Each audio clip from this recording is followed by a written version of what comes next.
Olá, boa noite.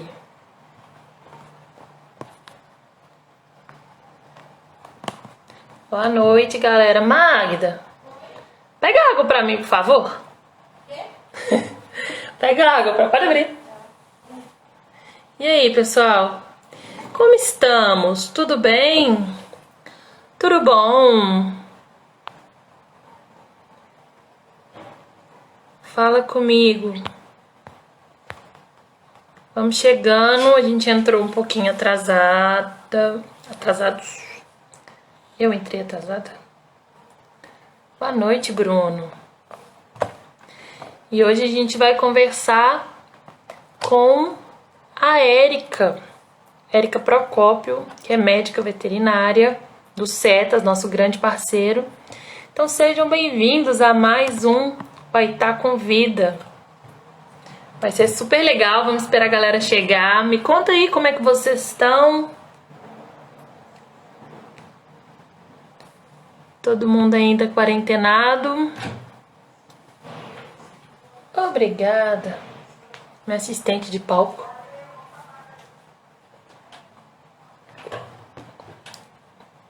Vamos chamar a Érica aqui, que eu acho que ela já entrou.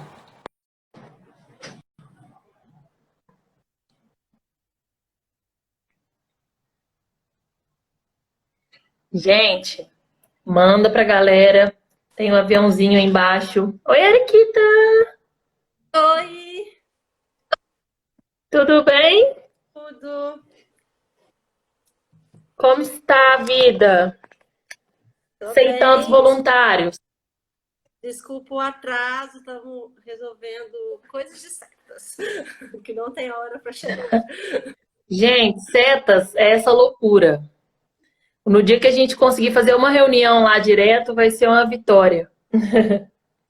E aí, como é que tá os setas? Como é que tá tudo sem os voluntários? Essa Então, quarentena que não acaba, que a gente começou achando que ia ser um mês e o negócio já foi mais de 5. tá bem complicado, né? Então, o setas está lá. Nosso recebimento está bastante diminuído, né, por causa da própria pandemia. E a gente não está recebendo apreensões que podem ser agendadas, né? Aquelas denúncias que podem ser, quer dizer, prorrogadas, né? Não agendadas, aquelas que podem ser prorrogadas, aquelas que a polícia pode atender após a pandemia, a gente não está recebendo, mas a gente continua recebendo tráfico, flagrante, animais feridos, então continua movimentado, apesar da falta, né, dos voluntários, continua bem movimentado. Então, antes da gente entrar no assunto setas em si, se apresenta para o pessoal, conta um pouquinho da sua trajetória pessoal até entrar no Silvestres. A Érica é uma grande referência de Silvestres hoje em Minas, né, Érica? No Brasil. Também é chique demais. Conta pra galera como é que foi sua trajetória e já aproveita e depois conta como é que foi sua trajetória, assim, os estágios que você fez, o que você teve que buscar para conseguir entrar no Silvestre, que é uma coisa que sempre perguntam pra gente, né? Só para contextualizar, assim, a gente está pela página do Setas MG. Essa página ela é gerida por todos os setas de Minas, então ela não é uma página específica para BH, não é uma página minha, é uma página de todos os setas e eu estou aqui, né, como representante de um desses setas. Então, atualmente a gente tem 4 setas em Minas, que é Belo Horizonte, Juiz de Fora, Montes Claros e Patos de Minas, todos esses em pleno funcionamento. E a gente tem previsão de abrir um quinto setas, que é em Divinópolis, que a gente acredita que até o final do ano já vai ser inaugurado. Então, eu estou aqui como representante dessa equipe, que é uma equipe enorme, tanto do IBAMA Sim. quanto do IEF, né? A gente tem muitos servidores do IEF, alguns servidores do IBAMA, então a gente trabalha junto. Então, só para contextualizar que a nossa página é muito grande, eu sou só uma representante. Bom, sobre a minha trajetória, bom, eu entrei na veterinária em 2007, sempre quis fazer veterinária, que é sonho de infância, e em 2007 eu entrei na UFMG e formei em 2012. Desde que eu entrei, tive sempre a certeza de que eu queria silvestres, assim. Eu nunca tive, assim, amo cães e gatos, tenho cães e gatos, mas eu nunca quis ser uma veterinária de cães e gatos. Eu tinha um sonho, na verdade, quando eu entrei na veterinária, eu queria trabalhar no Projeto Tamar, que é aquele o Projeto Tamar, ele é muito bom, assim, a educação ambiental deles é muito forte. Então, eu sempre Sim. mirei muito, falei, quero trabalhar com tartaruga, quero trabalhar no Projeto Tamar. E aí, então, já entrei com isso em mente, falei, eu quero trabalhar com animais diferentes, exóticos, né? Silvestres, exóticos, quando eu entrei não sabia muito bem. Quando eu estava no meio da graduação, acho, se não me engano, no quarto período, um amigo meu falou assim, olha, fiz estágio num lugar que você vai amar. É a sua cara, o que você quer fazer, tenta um estágio lá. E aí foi meu primeiro contato com o CETA de Belo Horizonte, que foi essa oportunidade de pedir estágio lá. Então, em 2009, eu entrei como veterinária do CETAS, diária, né? Na verdade era colaborador, voluntário, e daí por diante eu nunca mais larguei o mundo dos silvestres, e aí sempre procurei me especializar mais, fazer meus estágios, correr atrás.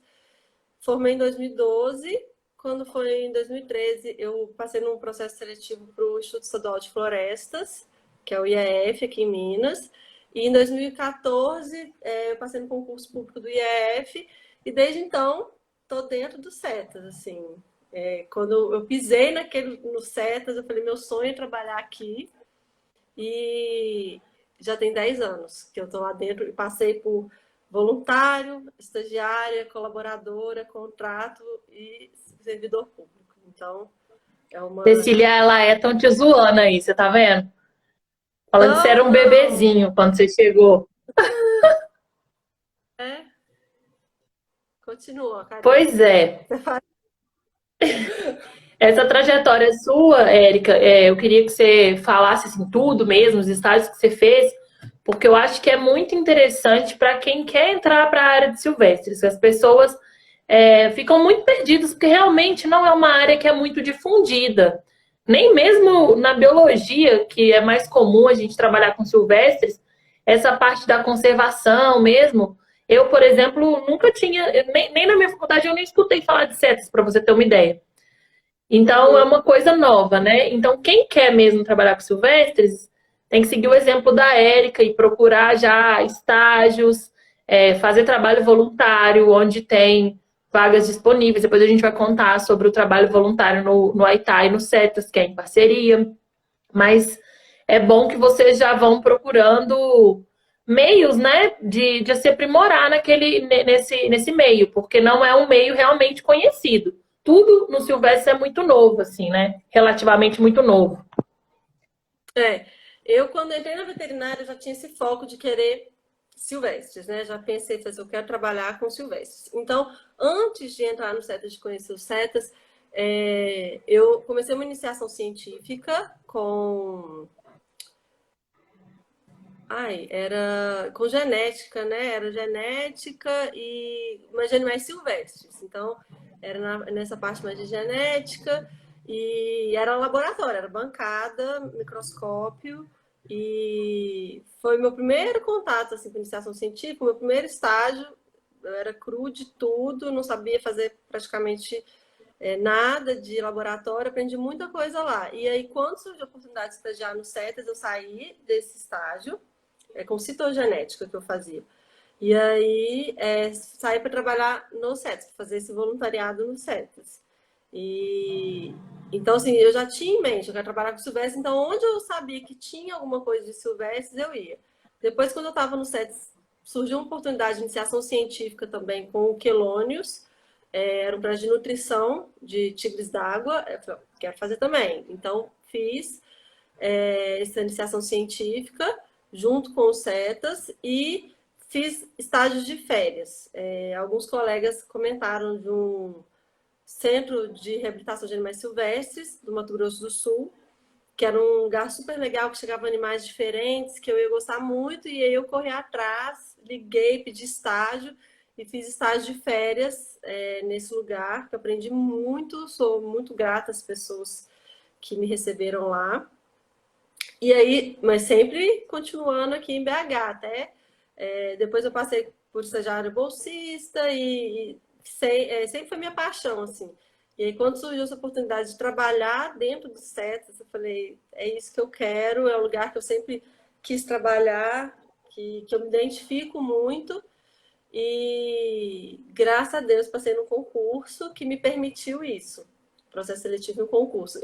E graças a muitas pessoas que apareceram e me ensinaram, me aconselharam, então assim, eu fui trilhando esse caminho. E se eu tenho uma dica a dar para essas pessoas é estágio. Procure estágio, corra atrás, bata na porta, não tenha medo de receber um não.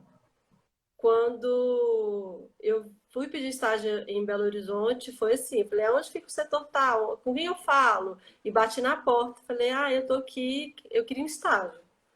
E aí, aí até quem me recebeu, né, tenho o prazer de trabalhar com ele até hoje, que é o Daniel, falou, não sei se a gente tem vaga, volta aqui semana que vem pra gente conversar. Aí semana que vem eu tava lá de novo, falei, eu quero isso. E aí é isso, é persistência e saber que, infelizmente, assim, nesse mundo da veterinária, muito dificilmente você vai ter remuneração antes de formar.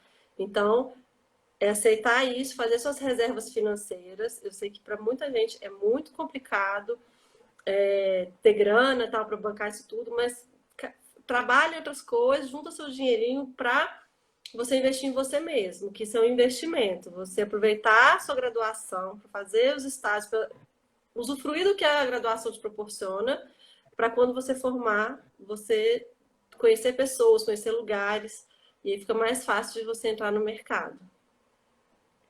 E hoje em dia também, até o Aitá oferece muitos cursos, né, de silvestres. Agora que a gente está todo mundo quarentenado, a gente está vendo uma quantidade enorme de cursos, de palestras, de capacitações na área silvestres, que antes não era tão comum, mas agora está tendo bastante, assim. E é bom as pessoas irem participando desses cursos, porque você vai conhecendo as caras das pessoas. Porque você vai saber, por exemplo, eu sei exatamente as pessoas que vão em todos os cursos do Aitá. Então, chega num processo seletivo, a pessoa passou já no processo seletivo, chega na entrevista, eu bato o olho e falo, olha, essa menina aí é interessada, ela vem em todos os cursos, então isso, e a gente passa a conhecer ela, a pessoa sabe aonde procurar, sabe com quem conversar, porque é muito difícil mesmo se você não tiver essa vivência no meio, você conseguir se inserir no meio, assim, depois de formado, já, né, sem experiência, sem contato, sem nada. A gente está falando muito de setas. Hoje já existe um outro termo que é o CETRAS, e tem o CRAS também. Explica para o pessoal isso tudo. Eu acho que a maioria que está aqui deve conhecer já, porque é o que a gente fala o tempo inteiro. E quem está vindo do Instagram de vocês também. Mas vamos de novo. O que é o CETAS? O que é o CETRAS? O que é o CRAS? A gente até fez uma live explicando isso, né? O que é o CETAS. Uhum. Antigamente, Tá assim, salva, não ficou salvo, não ficou? tá salva. Então A gente, estão salvas essas lives todas no IGTV do setas.mg. Então, quem tiver mais interesse assim, em saber a fundo o que a gente vai falar aqui, tudo pincelado, vai nas lives lá, que foram super interessantes, com todos os setas de Minas. isso. A Instrução Normativa 169, se não me engano, ela é de 2006, ela estabeleceu esses termos, setas e CRAS. Então, setas são instituições que recebem animais com finalidade de triagem, e esses animais são provenientes de apreensão, entrega voluntária e recolhimento. E aí também instituiu-se o CRAS, que são Centros de Reabilitação de Animais Silvestres. Esses centros recebem animais dos setas para reabilitar, ou algumas instituições denominadas CRAS também recebem animais de vida livre, somente de vida livre, não de apreensões. Tem setas no Rio de Janeiro, que é dessa forma. E aqui o CRAS que a gente tem, ele não recebe animal a não ser dos setas. Tá? Ele é uma extensão dos setas para reabilitação de animais. Uhum. E aí a IN ela foi substituída por outra, que é a IN 07/2015, que também vem com esses termos setas e CRAS. Mais recentemente, eu tenho até uma colinha aqui, saiu uma resolução CONAMA, que é a 489 de 2018, que ela define essas categorias, né? E essa resolução veio com esse termo CETRAS, que já engloba triagem e reabilitação de animais silvestres. Então, hoje em dia, as novas unidades que estão sendo criadas, elas estão sendo criadas com esse novo nome que veio na resolução CONAMA, que é CETRAS. Mas a finalidade é a mesma dos CETAS, só muda a nomenclatura mesmo. Essa nomenclatura que juntou e virou CETRAS, é até porque nos CETAS muitas vezes acontece a reabilitação também, né, Érica? Como é o Sim, caso, o início da reabilitação já começa dentro dos CETAS. sim, na verdade, a instrução normativa anterior, ela já previa que os CETAS reabilitassem. Então, eles falam, é uma instituição com finalidade de triar, recuperar, reabilitar e destinar animais silvestres. Então, a destinação sempre teve dentro do CETAS. Só que aí, com essa resolução CONAMA, que é uma resolução que está acima da gente, né? A gente normalmente não participa dessas legislações, ele já instituiu esse nome CETRAS, para ficar mais evidente que essas unidades reabilitam também. Então, mas para fins mesmo, para fins de atividade, a gente continua atuando da mesma forma, só mudou a Do mesmo nomenclatura. jeito, né? Então, os CETAs antigos, antes dessa resolução, continuam chamando CETAs, e as novas unidades, que a gente tem essa unidade em Patos, que já está em funcionamento, chama CETRAS, Patos de Minas, e a gente vai ter uma inauguração do CETRAS de Divinópolis.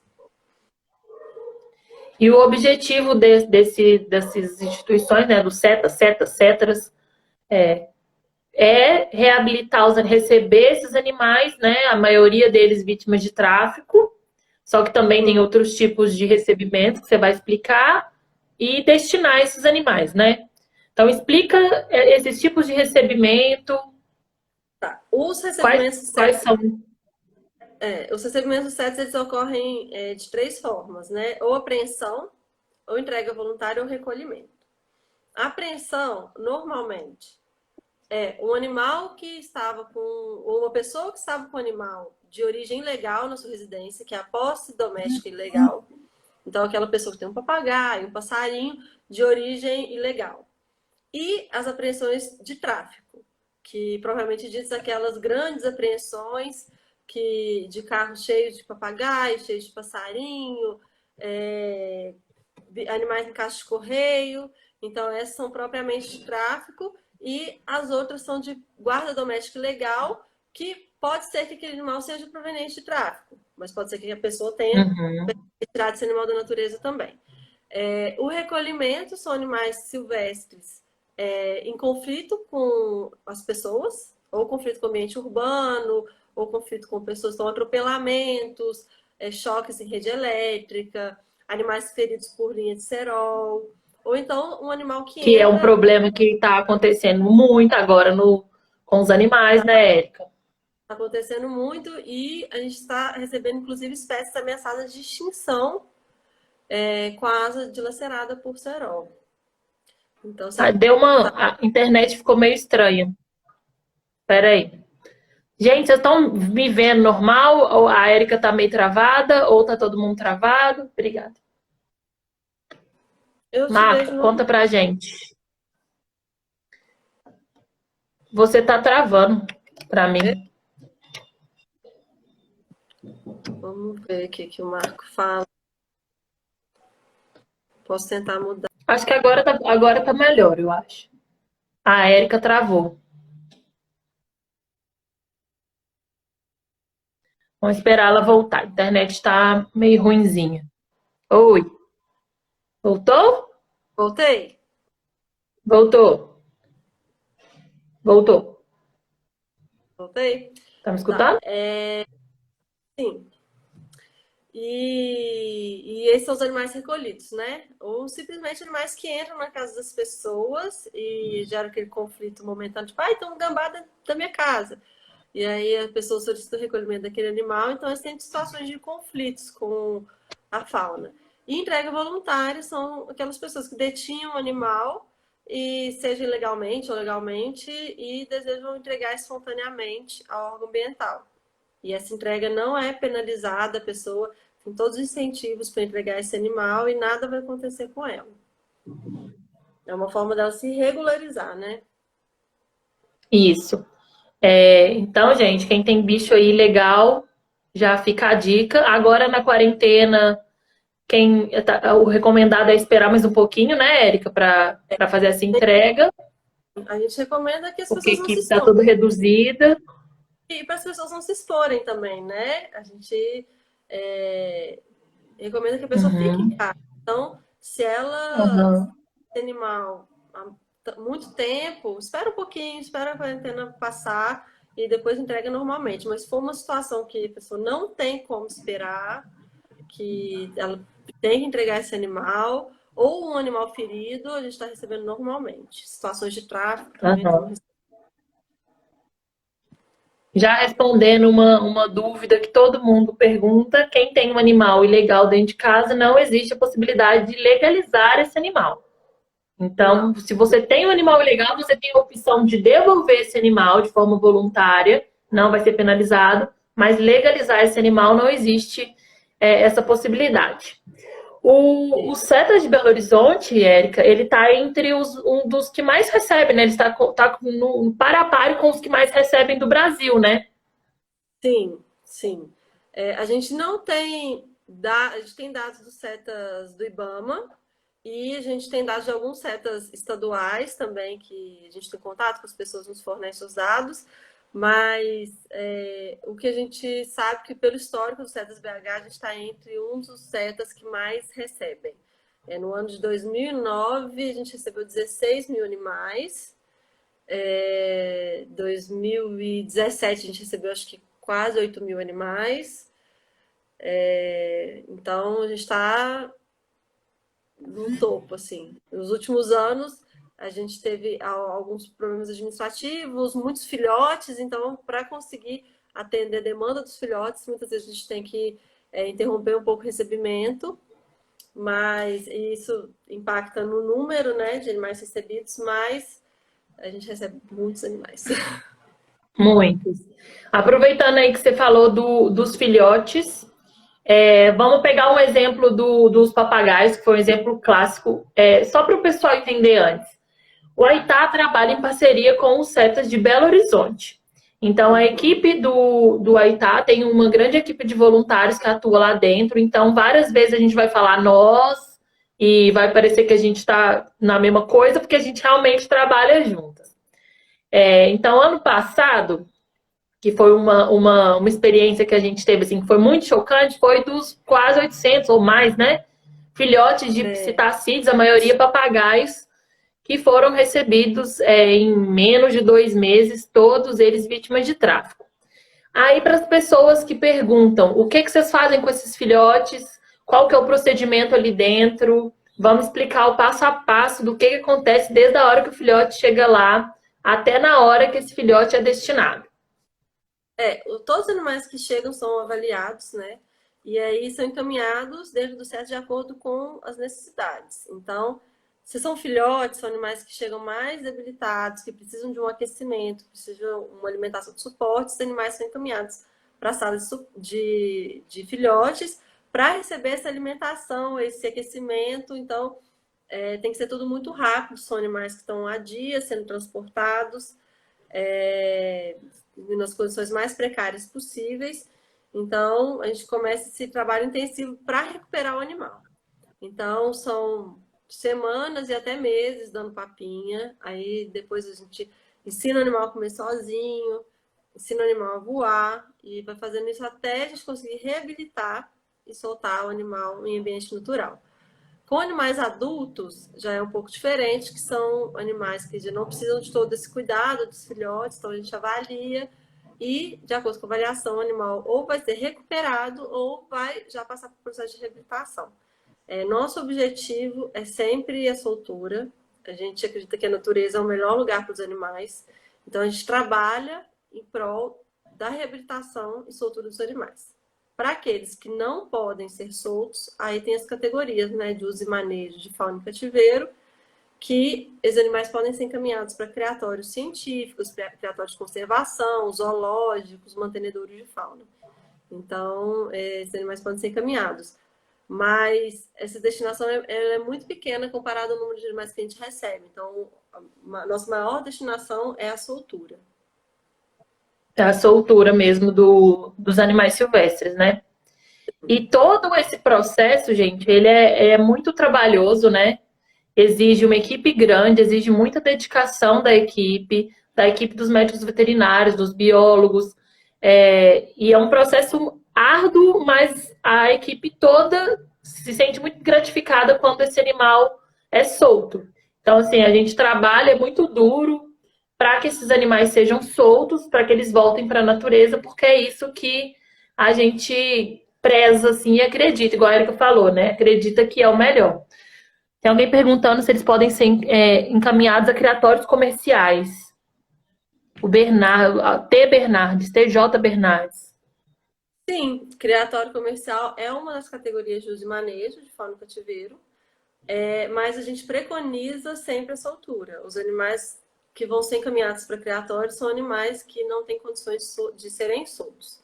Então, assim, o nosso objetivo é sempre a soltura em ambiente natural. E caso não seja possível, aí a gente... Descer, não, meu cachorrinho. Aí, caso não seja possível, aí a gente encaminha para algum desses criatórios. Isso. Você estava comentando muito aí dos setas do IBAMA, dos setas do IEF e os setas de BH, por exemplo, é um setas que tem essa gestão compartilhada, né? Sim. Em Minas, os setas de Belo Horizonte, Juiz de Fora e Montes Claros, eles são setas do IBAMA, que tem a gestão compartilhada com o IEF. Os setas de Patos de Minas e o de Divinópolis são setas do IEF, não tem essa gestão compartilhada. Então, aqui a gente trabalha junto, né, IBAMA e IEF, e animais que são de apreensões ou entregas estaduais são de competência do órgão estadual, que é o IEF, são de responsabilidade dele, e os animais que chegam dessas apreensões federais ou recolhimentos federais são de competência e responsabilidade do IBAMA. Então, a gente tem essa divisão para fins de recebimento e destinação, mas acontece que o manejo dentro dos setas ocorre como um todo, né? Não tem como falar assim, não, você é um papagaio do IBAMA, você vem para cá, você é um papagaio do IF, você vem para cá. Não, a partir do momento que eles entram, eles recebem marcações diferentes, então a gente consegue individualizar quem é do IBAMA, quem é do IF, exatamente em termos certos que cada animal entrou, mas o manejo é junto, o grupo é formado junto, é tudo junto.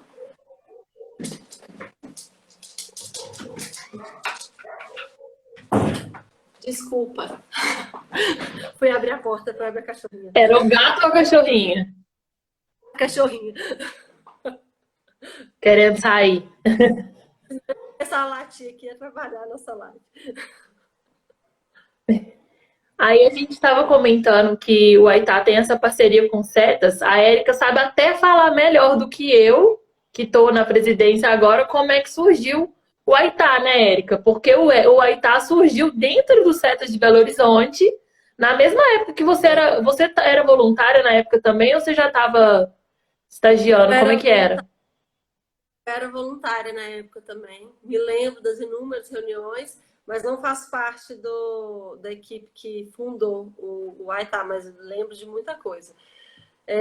O Aitá foi fundado pela necessidade que as pessoas que estavam dentro do CETES, fazendo estágio no CETES, viu de trabalhar com conservação em campo, estender mesmo o trabalho que o CETES faz. Então, eles viram essa deficiência que tinha muitas vezes de a equipe é sempre reduzida, é muito trabalho que tem no CETES, então muitos trabalhos de conservação não consegue fazer, a gente não tem perna suficiente para fazer. Então, essas pessoas tiveram a ideia de criar uma ONG para conseguir fazer essas atividades, como inventário para cadastramento de áreas de soltura, monitoramentos, trabalho in situ. Então, aí o Aitá foi criado por essa equipe que atuava dentro do CETAS e daí por diante deslanchou. A Paty Oficial está perguntando se todos os animais que chegam no CETAS recebem alguma marcação. Todos, né? Você quer explicar dessa marcação, das diferenças entre... Gente, agora sou eu que vou fechar essa janela porque tá uma barulhada. Pera aí.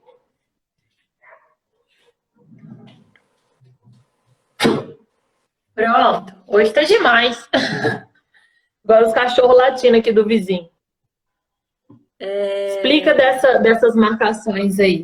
animais que entram no CETAS, todos são marcados, são avaliados, então todos são avaliados individualmente. Então, todo passarinho, todo papagaio, arara, periquito, onça, são avaliados e eles recebem uma marcação, cada um deles. Então, as aves recebem anilhas, que são anilhas abertas, porque tem que entrar no pezinho do animal adulto, né? Então, a gente coloca a anilha.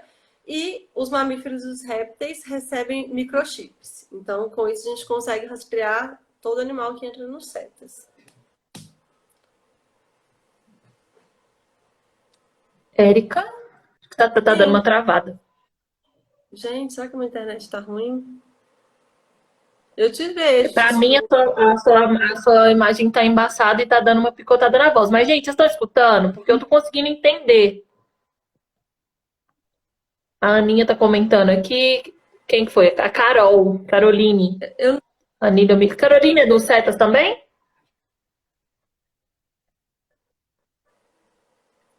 Oi? Oi. Eu não estou Tá me conseguindo nem ver escutando? as perguntas. Eu te escuto. Você está me ouvindo? Tô escutando. Agora você voltou. A Thaís Oi. comentou que trabalhar com ONG é mais fácil, porque pode ter apoio de pode ter financiamento para os projetos, né? O órgão ambiental é mais difícil. Realmente, assim, a Erika comentou que o Aitads lanchou depois de um tempo, só que na verdade a gente continuou bem coladinho ali com setas a vida toda. E a gente trabalha realmente em conjunto. Então a gente tenta sempre priorizar as espécies e os projetos que vão trazer uma melhoria para os setas e para a vida, qualidade de vida dos animais e para as espécies que a gente está vendo que estão precisando como um todo. Então, todos os nossos projetos, a gente sempre lá no setas mesmo, faz uma reunião e decide o que, que vai ser feito, o que, que não vai ser feito, como vai ser feito. E aí é sempre um apoio conjunto, né? Quando é o setas, o Aitá presta apoio com os voluntários, ajudando no dia a dia, no manejo dos animais, na soltura, em tudo. E quando a gente faz os projetos, a equipe do IF, do IBAMA, sempre presta um apoio técnico, levam a gente, vão com o carro do IBAMA, do IEF, né? Tem toda essa capacitação da equipe como um todo, que acaba sendo feita sempre pelo IBAMA e pelo IEF, até dos próprios voluntários, né? A capacitação é feita lá no SETS, então a gente sempre trabalha muito pertinho. E isso é muito legal, porque essa parceria conseguiu fazer com que o Setas BH tivessem vários projetinhos, né? Em conjunto Uhum. com a Itá, projetos grandes até, que deram resultados muito legais, como o projeto Voar, né, Érica? Sim, sim, não. São muitos projetos bacanas. Teve o Voar. O Voar é um projeto incrível, que eu sempre uso ele como bandeira, assim, de reabilitação, né? Que Voar também veio dessa necessidade de dar um retorno para a sociedade. A gente escutava sempre o pessoal falar: ah, papagaio já está 10 anos no cativeiro, nunca vai poder ser solto. Ah, soltura não funciona, todo mundo morre. Então a gente sempre escutou falar isso, gente, mas não é isso que a gente vê no CETAS, mas tem que provar cientificamente. Então, Cientificamente, né? então, assim, uma coisa é minha observação pessoal, né? Então, assim, a gente observa muita coisa. Quando a gente vai em área de soltura, soltar animais, muitas vezes a gente vê animal anilhado que a gente fez soltura 2 anos antes. Então, assim, a gente tem já esses feedbacks da nossa rotina, mas a gente precisava de um respaldo científico também. Então, o AITA desenvolveu esse projeto, que foi monitoramento, né, de papagaios pós-soltura. Foram monitorados mais de um ano os papagaios depois de serem soltos. E eram papagaios que estavam há 20 anos em cativeiro, 10 anos em cativeiro. Se ele for para o CES, ele vai morrer. Se ele sair da minha casa, ele vai morrer de tristeza. Então, e não, o que a gente viu foram animais se estabelecendo em vida livre, tendo filhotes poucos meses após a soltura e pareando com indivíduos da natureza. Então, assim, a gente Se unindo a teve bandos, né? Indo embora com os bandos. resultados incríveis, assim, que a gente até não esperava que a reprodução fosse acontecer de forma tão rápido. E ocorreu, foram resultados muito legais. Então, é um feedback muito bom e tem esse peso científico, né? Que comprova que os animais se estabeleceram, formaram casais, se reproduziram. Então, é um projeto assim, bandeira para gente. E é uma coisa muito legal também, porque a gente tem esse dado para apresentar para a população. Então, assim, quando as pessoas vão entregar os papagaios, muitas vezes elas estão entregando por medo, né? Porque o vizinho falou que ia denunciar, porque recebeu realmente uma denúncia e tal. Então, essa é uma situação bem crítica no CETES, é quando as pessoas entregam, principalmente papagaios, esses bichos que ficam muito tempo com a gente, as pessoas acabam se apegando muito. Aí elas ficam muito sentidas, choram. E ter esse respaldo científico, conseguir conversar com essas pessoas e falar, olha, dá certo sim, olha esse projeto, os resultados que a gente teve, como foi legal, isso faz com que a pessoa tranquilize. Quem foi que contou esses dias? Foi a Angélica, não foi? Que contou que uma senhora foi levar um papagaio e estava toda desanimada, aí ela contou a história toda do voar e a pessoa ficou toda empolgada e já entregou mais tranquila. Então é uma coisa muito positiva. Isso acontece mesmo. A gente tem muitas pessoas que seguem a página, assistem a live e acabam entregando porque elas não conheciam, não sabiam o trabalho do SETES, não sabiam que era voltado para reabilitação. Muitas pessoas se sensibilizam e falam, não, eu quero que esse meu animal tenha chance de voltar para a natureza. Então, é muito legal quando a gente vê isso acontecer. Após a live que o Setas fez, a live de destinação, a gente recebeu um animal assim, de uma pessoa que tinha uma iguana maravilhosa, enorme, linda iguana, e a pessoa ficou sensibilizada e falou, não, eu quero dar uma oportunidade melhor para ela do que ficar num terrário. Então, ele confiou a gente, né? O animal, a cigana está em reabilitação, a gente espera em breve poder soltá-la em ambiente natural. Mas é isso, assim, eu acredito muito no trabalho que a gente faz e tento sempre passar isso para as pessoas, que o animal não morre, o animal é solto e é possível, sim, reabilitar, é possível, sim, dar uma segunda chance para esses animais. E tem uma outra coisa também que as pessoas acham que o bicho vai ficar morrendo de saudade do tutor, né? E na mesma hora que insere ele no bando, aí a gente devia até fazer mais publicações disso, dos bichos em bando, para ver que eles estão sendo bichos. Que isso que a gente Sim. quer ter entre o humano e o bicho, né? Dele ser um humaninho, não acontece, gente. Ele associa o humano à comida e tal. Então, quando ele vai pro bando, que a gente não vai soltar um papagaio nunca sem soltar com o bando, ele então estabelece um bando primeiro e tal, é um animal de grupo. E aí, quando ele tá no bando, ele começa a vocalizar com os do bando, ele não fica sofrendo. Isso é um mito que a gente tem que quebrar esse mito, né, Érica? E outra coisa é que muita gente Sim. fica com vergonha, às vezes, assim, vê uma live e vê que tá. Porque tem muita gente que ainda tem animal ilegal por desinformação. Não sabia, ganhei da minha avó, nem me liguei. E acontece, gente, acontece real. E aí a pessoa fica assim, ai, que vergonha de ir lá entregar. Não tem vergonha nenhuma de fazer isso. Assim, é uma atitude muito positiva, é muito válida e muito bacana você dar essa oportunidade pro bicho. Sim, sim, é bem bacana, assim, é muito legal quando as pessoas se conscientizam disso e entregam o animal voluntariamente. É muito legal.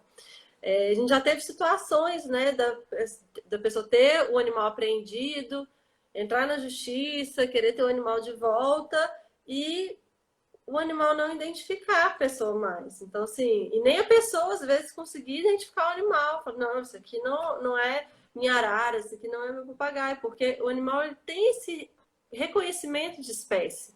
Então, assim, principalmente os Aham. psitacídeos, você tem em casa e criam esse apego, eles são animais de grupo.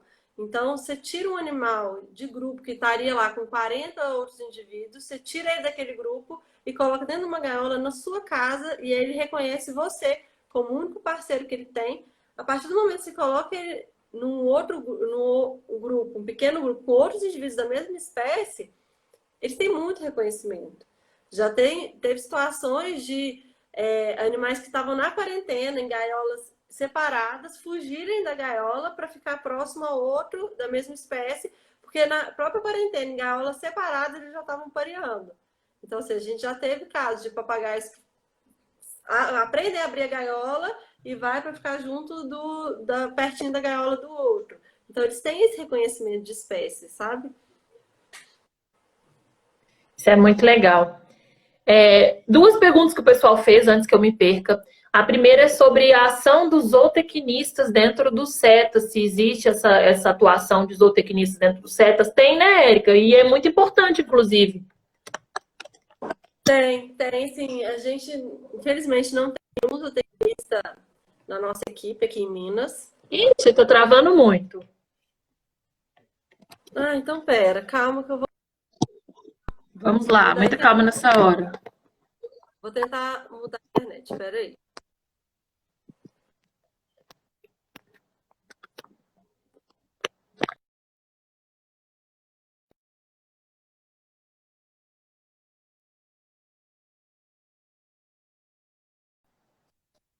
Vocês estão me escutando, gente?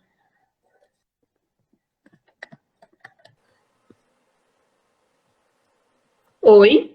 Você me vê? Sim.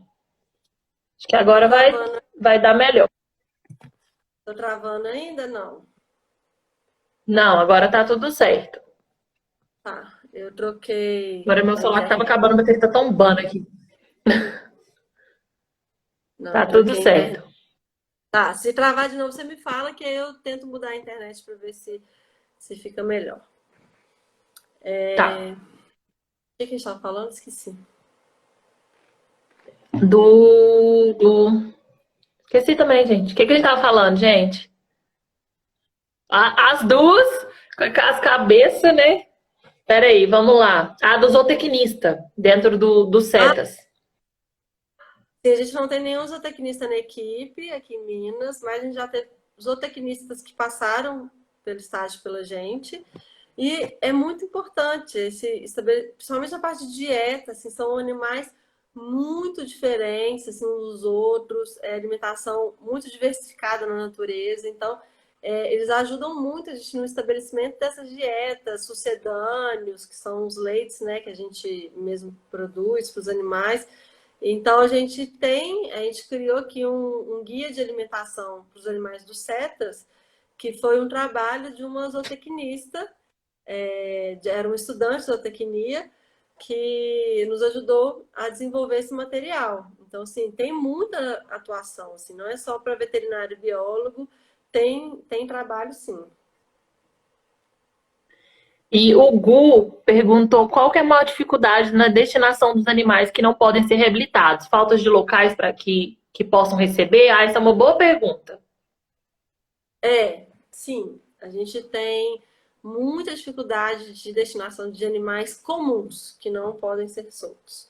Porque os criatórios, normalmente, eles querem animais raros, animais ameaçados de extinção, animais bonitos e animais que voam bem, animais para exposição. Normalmente o que as pessoas procuram para cativeiro são animais para exposição. E muitas vezes esses animais que não têm condição de ser soltos são esses animais que têm ou algum problema físico, ou é cego, ou tem algum desvio comportamental muito grande. Então, para esses animais, se for uma águia ameaçada de extinção, tem dezenas de pessoas interessadas, faz fila. Agora, se for um urubu, um carcará, ninguém quer. Então, assim, ninguém tem Um interesse em animal. papagaio já é mais difícil também. Papagaio também é super difícil. Papagaio a gente recebe mais de 1.000 papagaios por ano. E alguns desses animais têm desvios comportamentais sérios, assim, atacam outros animais, brigam, atacam seres humanos. Então, assim, são as mazelas que o cativeiro, né, gerou nesse animal. Então, para esses animais seria necessário algum tipo de cativeiro, mas são animais muito comuns que recebem muitos em diversos setas e os criatórios não dão conta de absorver essa demanda. É, não tô conseguindo ler os negócios direito, gente. Se eu não conseguir ler, é porque eu não tô voltando, não conseguindo voltar. Vocês mandam as perguntas de novo. Não, Foi comentado beleza. aqui o Valderlan comentou que trabalha no meio ambiente desde 2014 e percebeu que a desinformação é um fator muito negativo para os animais. As pessoas acham, por exemplo, que as serpentes, entre outras espécies, não têm nenhuma importância. E complementa isso que a Érica falou.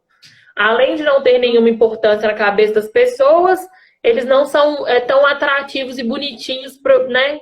Então, as pessoas não dão a devida importância. Elas não conseguem entender ainda que todos os animais têm a sua função ecológica, sua importância, sua razão de existir, né? A gente deveria dar Sim. mais importância a isso. Estão perguntando aqui se seria possível disponibilizar essa cartilha de alimentação dos setas, o TJ Bernardes. Você trabalha em setas também? TJ Sim, Bernardes. a gente tem vários materiais assim de nutrição. Tem um material também de alimentação em setas da Ana Raquel, que é excelente. E aí a gente pegou esse material dela e foi adaptando para a nossa realidade, para experiências que a gente fez também durante nossa vida, em outros estágios, outras oportunidades. E aí a gente criou um guia nosso assim para direcionado e um cardápio para facilitar o trabalho dos tratadores. Então, nesse cardápio, a gente coloca a espécie, o que aquela espécie come, a quantidade que é para eles colocarem.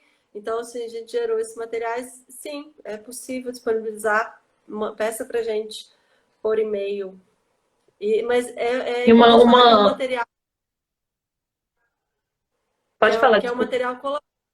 Importante falar que esse manual ele é colaborativo, então ele está em constante mudança, ele não é um volume fixo assim. Então, qualquer experiência que a gente tem, uma experiência nova que deu certo, a gente inclui lá para poder disponibilizar para os outros setas também. Exatamente, eu ia comentar isso. Eu ia falar que o legal de trabalhar com silvestre é que a gente está sempre experimentando, né? São sempre coisas novas. Aí, por exemplo, chegou um tamanduazinho, aquele tamanduá simplesmente não come aquilo ali que você está oferecendo. E ele vai deixar o bicho sem comer? Tem que tentar de outro jeito. E um outro fator muito importante de lembrar é que os animais, independente deles serem da mesma espécie, eles têm personalidade. Então, isso é muito comum com filhotes de mamífero. A gente consegue observar muito bem lá no CETES com filhote de mamífero, principalmente. Com o papagaio também, com os outros também, mas filhote de mamífero é mais evidente, né? A preferência por algumas coisas. Então, um só toma o leite se tiver mais morninho. O outro só toma o leite se tiver mais friozinho. O outro só toma o leite se não tiver a ração tal batida, porque a ração tal ele não gostou. Então, é um processo, assim, muito constante, né? Tem que ficar todos os dias Tem. verificando, e esse guia aí é uma coisa que toda vez é alterado alguma coisa, né? Sim, e é isso, é a importância de observar, né, cada animal, porque nem sempre que deu certo para um vai dar certo para todos. Então você tem que saber olhar para o animal e tentar enxergar o animal, não simplesmente olhar, tipo, aquele animal não está comendo bem, mas por quê? Para, fica umas horas na frente dele, começa a observar por que ele está rejeitando, por que ele não gosta, tenta coisas diferentes. Então é isso, de saber enxergar o animal. A gente consegue ver muita coisa pelo comportamento do animal. Então, assim, a gente é conseguir parar e observar. Pois é. E tem que parar e observar. Eu fiz uma live semana passada com o Cris e a gente falou da importância do comportamento animal, de estudar as espécies. É uma coisa que dentro dos setas a gente fica o tempo inteiro, os analistas ficam o tempo inteiro com os meninos, né? Que bicho é esse? O que ele come? O que ele faz? Como é que é na vida livre? Porque isso é muito importante para manter um animal em cativeiro. Mesmo que ele esteja em cativeiro, no caso de um set, por pouco tempo, né? Seja só uma passagem. Porque como é que você vai fornecer as condições necessárias para esse animal sobreviver ali dentro se você não conhece nada dele? E silvestre é muito diferente dos outros bichos, é tudo muito novo, as doenças são muito novas, né, Érica? Acontece às vezes um surto de uma doença, começa a morrer bicho, fica todo mundo desesperado, não sabe o que está acontecendo, porque é tudo Uhum. muito, muito novidade, assim. Então, hoje a gente É, tem, por exemplo, a equipe do laboratório que consegue fazer uns exames, Mas antigamente não tinha, nem para fazer esses exames principais, assim, né? Então fica todo mundo, o que que acontece? O que que tá acontecendo? O que que a gente faz? Sim. É tudo muito, é muito novo, assim. Então, a gente teve o caso de um tamanduá que chegou com sinomose, mas até então é uma coisa que não estava nem descrita na literatura. Assim, os dois artigos que a gente tem de sinomose tamanduá, acho que, se não me engano, são de 2019 e outro de 2020. Então, assim, às vezes, a situação chega para a gente e a gente não sabe o que é isso, que animal tem. Os sintomas, muitas vezes, são muito diferentes de sintomas de animais domésticos, porque o animal silvestre, via de regra, eles não apresentam muitos sinais. Se ele está na natureza apresentar sinal que está doente, ele vai ser predado. Então, quando você enxerga um sinal no animal silvestre, é porque ele já não está muito bem. Então, assim, poucas coisas. Fora isso, né, poucas coisas são descritas. Então, a gente procura a bibliografia, às vezes a bibliografia é falha, aquele sinal específico que ele está apresentando não está descrito e pode sim ser correlacionado a alguma outra doença de domésticos. Então, assim, é tudo muito novo e é isso, é observar o animal. O animal mudou o comportamento, ele alterou, saber olhar no viveiro e falar aquele animal ali não parece estar muito bem, vamos separar ele, vamos ficar mais tempo observando. Será que ele está conseguindo chegar no alimento? Será que está tendo alguma competição no viveiro? Então, assim, o comportamento é muito importante e muitas vezes os meninos entram fazer estágio, principalmente veterinária, achando que vai ver só clínica, né? Nossa, vou aprender muito de clínica aqui.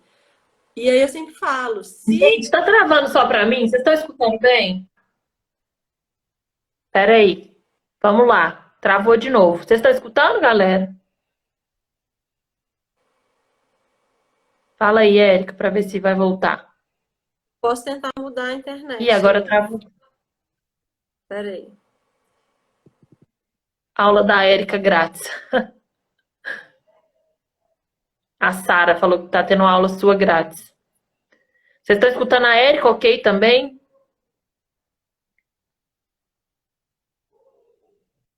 Normal? Agora travou, né? Ou voltou? O pessoal tá escutando bem, acho que tá Voltou. É travando porque pra mim, então. quando eu saio da página para tentar mudar a internet, eu acho que eu desapareço. É, não, mas voltou agora. Nós estávamos comentando de mostrar para os voluntários, os veterinários nem sempre gostam muito. E aí eles acham que o pessoal da veterinária vai ver clínica só. Nossa, vou sair daqui fera em clínica. Eu falo, se nossa clínica está cheia, é sinal que o nosso manejo está errado.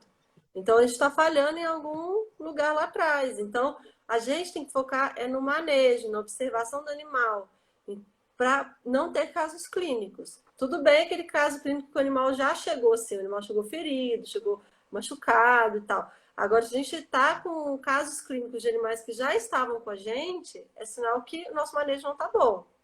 Então, o pessoal, o que eles vão mais ver é manejo, é parar e observar o bicho no viveiro.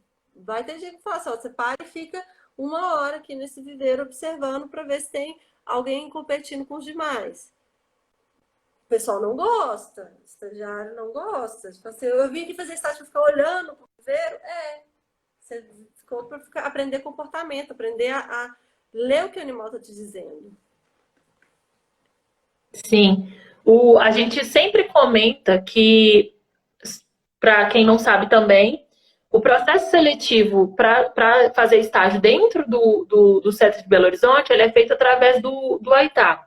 E a gente sempre comenta que é um estágio bem diferente, que é um estágio obrigatório e o trabalho voluntário, que é bem diferente porque a gente não diferencia ali, os veterinários vão ficar na clínica e os biólogos vão ficar no comportamento, no manejo lá do lado de fora. Então, tudo, todo mundo tem que. Claro que os biólogos não vão desenvolver nenhuma atividade clínica, porque isso não compete a nós biólogos.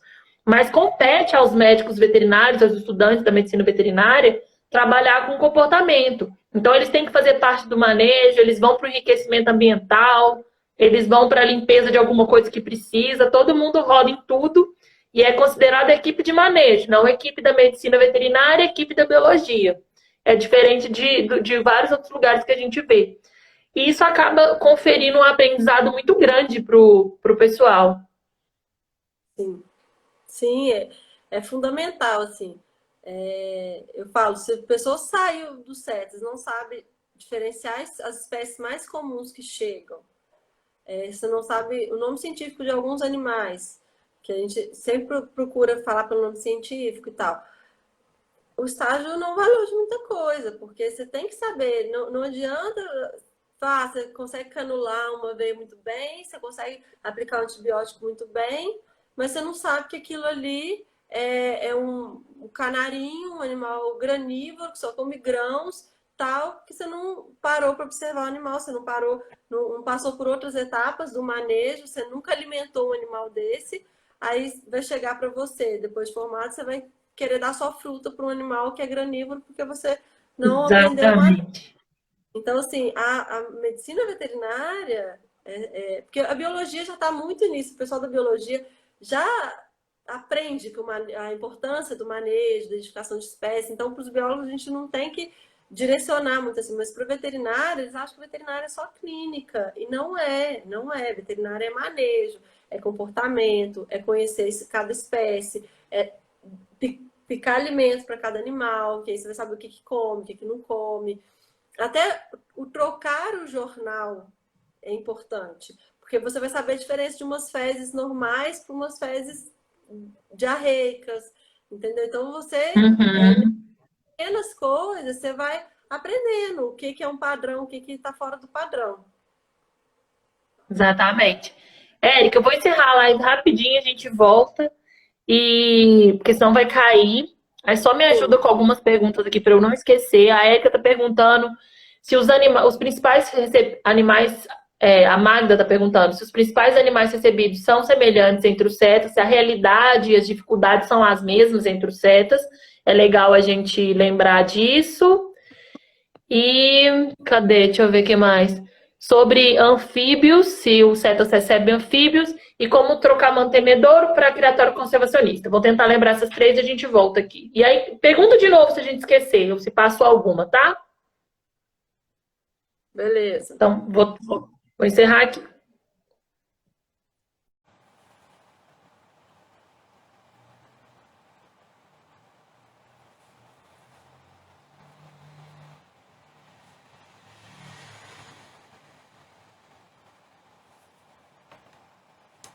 Vamos voltando.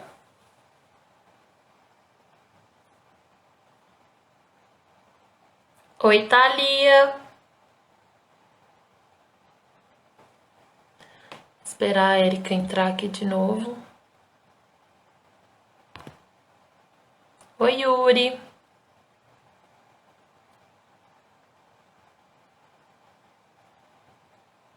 Quem fez as perguntas aí que não foram respondidas, a gente já tá chegando no final, mas podem fazer essas perguntas que vocês querem. Manda aí pra gente as que não foram respondidas, as que eu deixei passar, porque tem hora que tem muito comentário e eu não vejo. Não é por mal, viu, pessoal? Eu tento teste de memória. Isso mesmo, Marco, minha memória é péssima. Vamos ver se eu consigo lembrar as perguntas. A Erika sumiu. Oi, Capivara. Aí, voltou.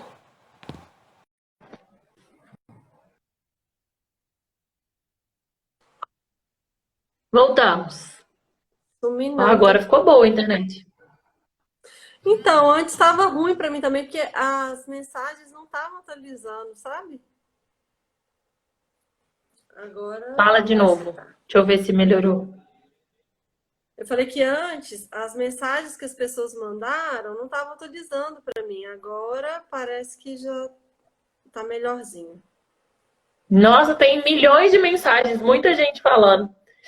Então a Magda perguntou sobre a realidade do CETA, se é diferente em relação à quantidade de animais, as espécies que mais chegam em um e o outro.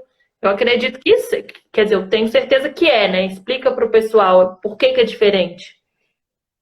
Sim, é bastante diferente, assim. Esses dias a gente estava até em reuniões, assim, né? E aí eu estava até perguntando para a equipe de patos. Falei, e aí, como é que tá o recebimento? Tá recebendo muito passeriforme? Ele falou, aqui eu tô recebendo mamífero e psitacídeo. E aí é isso, o recebimento varia muito com a realidade local. Então, tanto a realidade local de animais de pessoas que têm animais presos, quanto a ação da polícia. A ação da polícia também interfere muito nos recebimentos, quanto os animais que ocorrem ali na região. A Então, fauna assim, local, né? lá eles têm muito psitacídeo, lá nessa região de Patos de Minas, papagaios, araras, e então, invariavelmente, eles recebem muitos psitacídeos, mais do que a gente normalmente aqui recebe muitos psitacídeos de tráfico e psitacídeos de que estava em posse irregular, mas aqui em Belo Horizonte a gente recebe muito mais passarinho, então assim, do que a gente recebe, 70, 80% são passeriformes. Então, assim, a gente recebe muito passeriforme porque tem ainda essa cultura de ter passarinho na gaiola, e a polícia é muito eficiente aqui em Minas como um todo, e aqui na região metropolitana também a polícia é muito eficiente. Então, a polícia atende as denúncias, apreende, então varia. Então, varia muito com a realidade de cada local e a atuação dos órgãos fiscalizadores.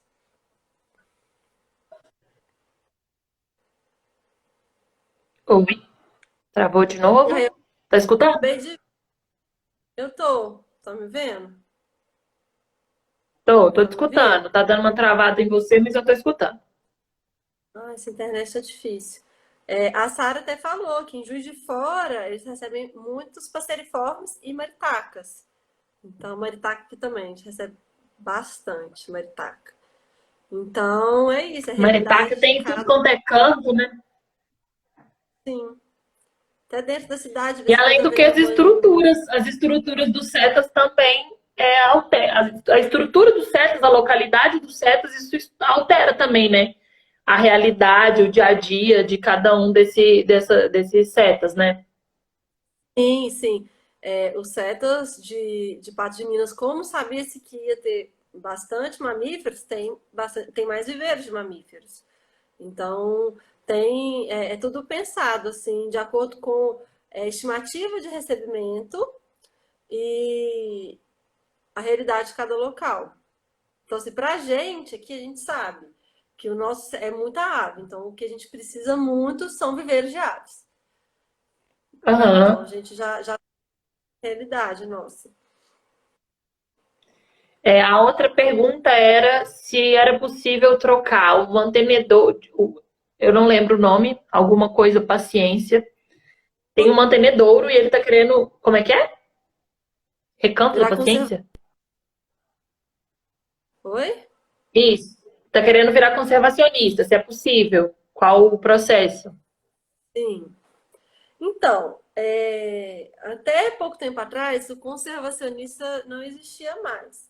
Ou você era um criatório científico para fins de conservação, ou você era um mantenedor de fauna. Esse termo conservacionista não existia. Essa mesma normativa que criou o CETRAS, ele criou o termo conservacionista, mas o conservacionista é isso, é uma instituição voltada para fins de conservação. Então, assim, normalmente está ligado a algum plano de manejo de alguma espécie ameaçada, aí visa a reprodução ou para estoque genético ou para reintrodução em ambiente natural. Então, tem essas finalidades. É possível você Então, mudar ele de tem um categoria. projeto associado normalmente, né? Um projeto de conservação associado àquele mantenedouro ali, Aquele criatório. Porque o aquele mantenedor criatório. é Isso. uma pessoa que quer ter animais. Então, assim, eu tenho sítio, tenho recurso, amo animais, então eu vou construir um mantenedouro que eu vou receber esses animais de centro de triagem que não tem destinação. Então, é um apoiador dos CETAS, né? Ele auxilia nessa destinação desses animais. O conservacionista ou científico para fins de conservação, ele está num projeto maior que eles. É um projeto de conservação, normalmente, o projeto de conservação in situ ou o projeto de conservação ex situ, mas que tem alguns focos in situ, ou que vai ter soltura em ambiente natural no futuro, como, por exemplo, o criatório que tem as ararinhas azuis, as SPICs. Então, a gente tem Aham. criatório conservacionista, né, para fins de conservação aqui em Minas, que reproduzem as SPICs com finalidade de um dia poder retornar com elas para a natureza. Então, é possível, tem uma legislação que rege, né, os criatórios, e aí é possível você ter qualquer um desses, ou você passar de um para outro, mas aí você vai passar pelo processo autorizativo. Então, você tem que seguir as regras da legislação.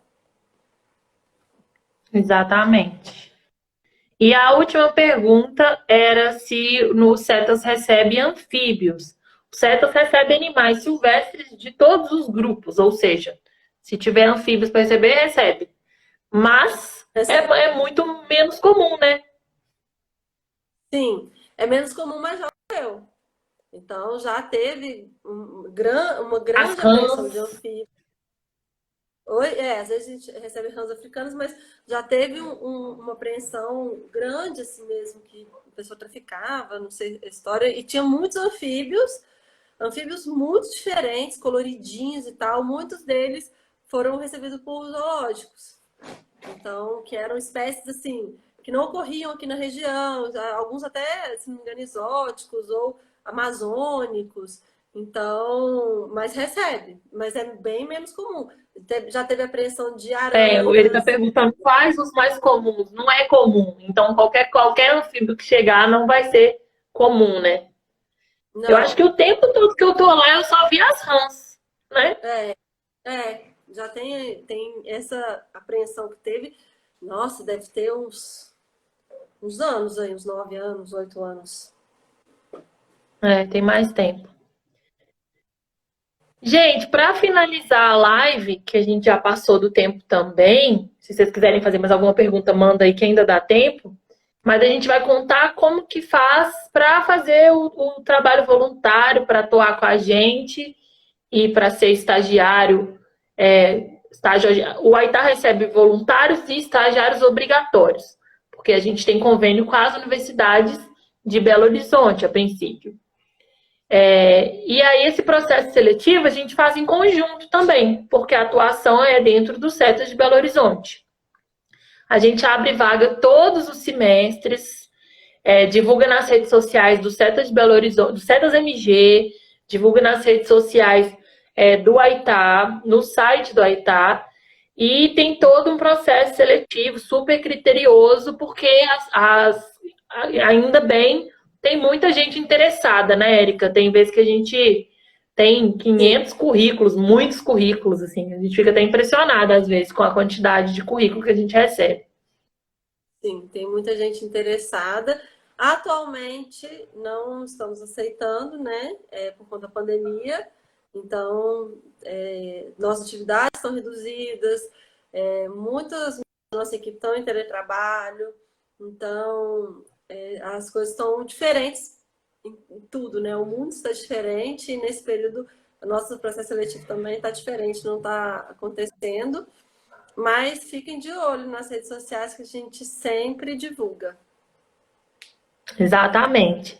E aí tem algumas perguntinhas aqui que estão fazendo. Se a gente aceita voluntários que já estão formados há mais tempo, a gente aceita tanto pessoas que estão começando quanto pessoas já formadas. Então, a gente pede que os voluntários, né, sejam os do manejo, porque a gente tem equipe de manejo, a gente tem equipe de laboratório, a gente tem equipe de educação ambiental. Então, os do manejo a gente pede que estejam pelo menos no terceiro período das ciências biológicas, biomedicina. No manejo é só ciências biológicas, medicina veterinária, zootecnia, né? No manejo. Para o laboratório, a gente já abrange mais para as áreas ambientais. E para a educação ambiental, a gente aceita pessoas de várias outras áreas. A gente estava com o Vitor agora, que é da psicologia, porque a gente acredita nessa integração, assim. Então, a gente aceita desde o terceiro período até pessoas já formadas há mais tempo, pessoas que acabaram de formar. A gente dá essa oportunidade para quem queira participar. esse tempo não é um critério muito relevante para a gente na hora da seleção. A gente olha mais pelo interesse, pelas vagas que a gente precisa ocupar, né? Tem horas que tem muitos estudantes da medicina veterinária, tá faltando estudantes da biologia. Então a gente abre mais estudantes da biologia. Então cada processo a gente abre algumas vagas, mas a gente aceita todo mundo. E aí até a Angélica comentou aqui que os outros CETAs também recebem estagiários, né? E aí os processos seletivos sempre são divulgados. Atualmente está ocorrendo um processo para estágio no CETAS de Patos de Minas. Então, é ficar de olho nas redes sociais, não só para fazer MBH, né? Nas outras unidades eles também selecionam. Exato. Aí só uma coisa, a gente não aceita estagiários de férias. Tem outros lugares que aceitam estágio de férias, a gente, no CETAS de Belo Horizonte, não conseguiu ainda adaptar algum plano, algum projeto que seja para férias, pela rotina, né, Érica, que é muito intensa, a rotatividade é muito grande, o quadro de atividades é muito intenso, então a gente acredita que um estagiário de férias não vai conseguir absorver tudo que a gente pode passar para ele e também não vai poder contribuir tanto assim, porque só o tempo de aprendizado, às vezes, já foi o tempo do estágio. Então, a princípio, é só para ficar 6 meses com a gente e tem sido bem bacana esse processo com os nossos voluntários e estagiários. Sim. Sim? E aí, galera, tem mais alguma pergunta?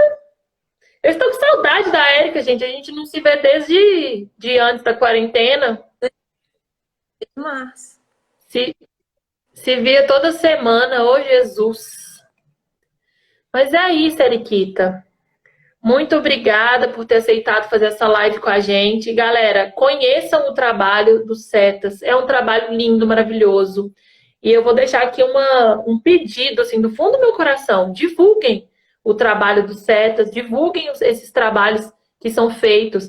Porque existem muitas pessoas que ainda insistem em passar informações errôneas sobre um trabalho que é sério, sobre um trabalho que é super bacana e acabam atrapalhando o trabalho que deveria ser tão apoiado, né, Érica? A gente tem muita gente que vem falando bobagem, que não conhece, e hoje tem o CETAS MG que põe as informações do que está acontecendo, mostra os processos de reabilitação, os processos de soltura. Então é muito legal você acompanhar e ver o que acontece com o bicho realmente, como é que ele é tratado com carinho, atenção, amor, dedicação total.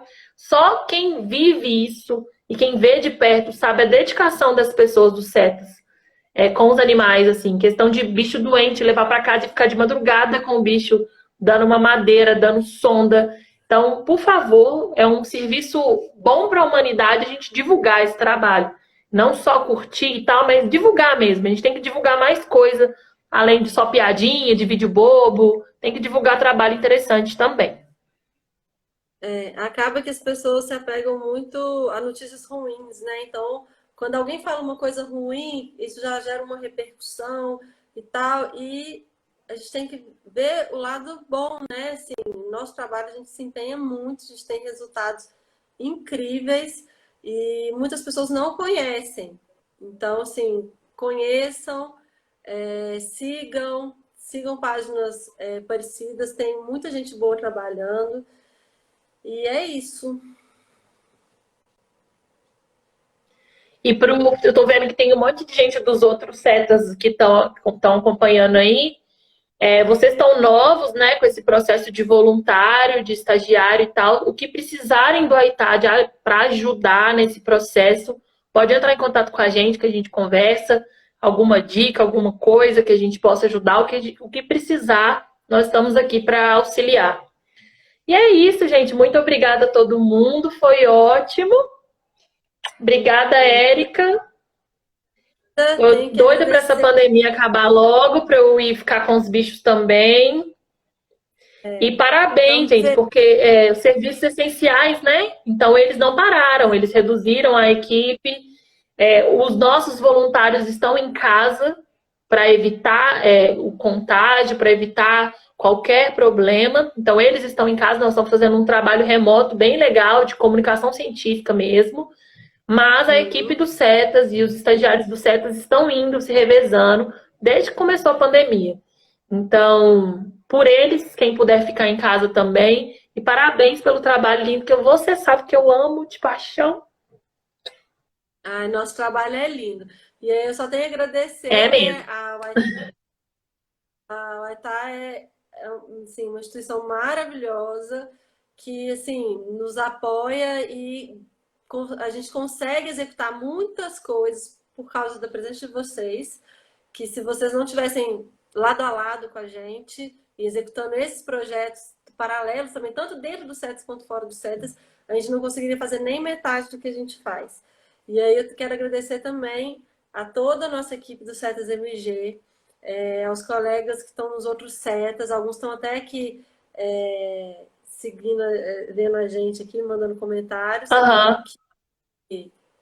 Espero ter podido representar um pouquinho de todos, porque a nossa equipe é demais, assim, de todos os CETAs, IEF, IBAMA, são profissionais incríveis, então queria agradecer vocês e agradecer os inúmeros parceiros que a gente tem também, que nos auxiliam Eu com ia até esse... falar isso.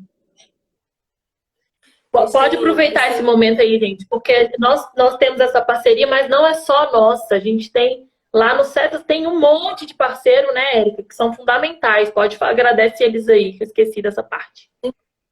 Parceiros, não só em BH, no interior, também nos outros CETAS, tem parcerias incríveis. Então, assim, as áreas solturas são parceiros sensacionais que, graças a essas áreas solturas que a gente consegue devolver esses animais para a natureza. As clínicas veterinárias que dão apoio. Então, às vezes tem algum animal com caso clínico mais complicado, que precisa de algum exame diagnóstico. Então, essas clínicas veterinárias são essenciais. Parceiros de laboratórios. Então, a gente tem alguns laboratórios que nos auxiliam, fazem exames. Universidades também que nos apoiam. Então, assim, o nosso hall de parceiros é gigantesco e sem eles a gente não conseguiria fazer também metade do trabalho que a gente faz. Então, assim, obrigada a todos os parceiros, obrigada ao Aitá, e vamos junto que o trabalho para a conservação é longo, a gente ainda tem muito trabalho para fazer e sozinho ninguém chega a lugar nenhum. Então, precisamos de Exatamente. parceiros. Exatamente. O Aitá também é rodeado de parceiros, todos esses parceiros que a Érica citou, eles são parceiros do Aitá de tabela, porque a gente trabalha junto. E é isso que a Érica falou, a gente precisa disso mesmo, dessa união, de trabalhar junto, porque o trabalho é difícil, muito, a gente luta contra muita gente grande, assim, né, que as políticas mesmo não são políticas que favorecem em nada a nossa luta, e a gente precisa de fortalecer cada vez mais para conseguir conquistar essa tão desejada liberdade para os animais, né? E a live tá salva, tá, galera? Quem chegou, o Cristiano, falou que chegou por último. A live tá salva. E até semana que vem. Semana que vem tem mais, vai estar com vida. Os cuidadores e os voluntários, Maras, que temos também. Com certeza, isso mesmo. Ainda bem que ela lembrou. Sem os voluntários, a gente não conseguia fazer nem um trisco do que a gente faz.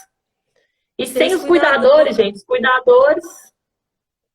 Eles são o nosso braço, perna, olho. São eles que estão ali todos os dias alimentando, observando. Então, nossa, sem os cuidadores, meu Deus, impossível. Exatamente. Como vocês viram, tem muita gente nessa equipe. É uma equipe muito grande. Eu vejo que a galera do Silvestre se une muito, então todos os CETAs estão sempre ajudando. Quando chegou 50 milhões de bichos aqui, manda um pouco para lá. Isso é muito legal. Vamos continuar juntos. Espero que por muitos e muitos anos. Isso. Então é Tchau, isso, gente, pessoal. obrigada. Beijos. Muito obrigada a todo mundo. Até mais. Divulguem os trabalhos dos CETAs, do Aitá, do IBAMA. O trabalho bom tem que ser divulgado. Isso.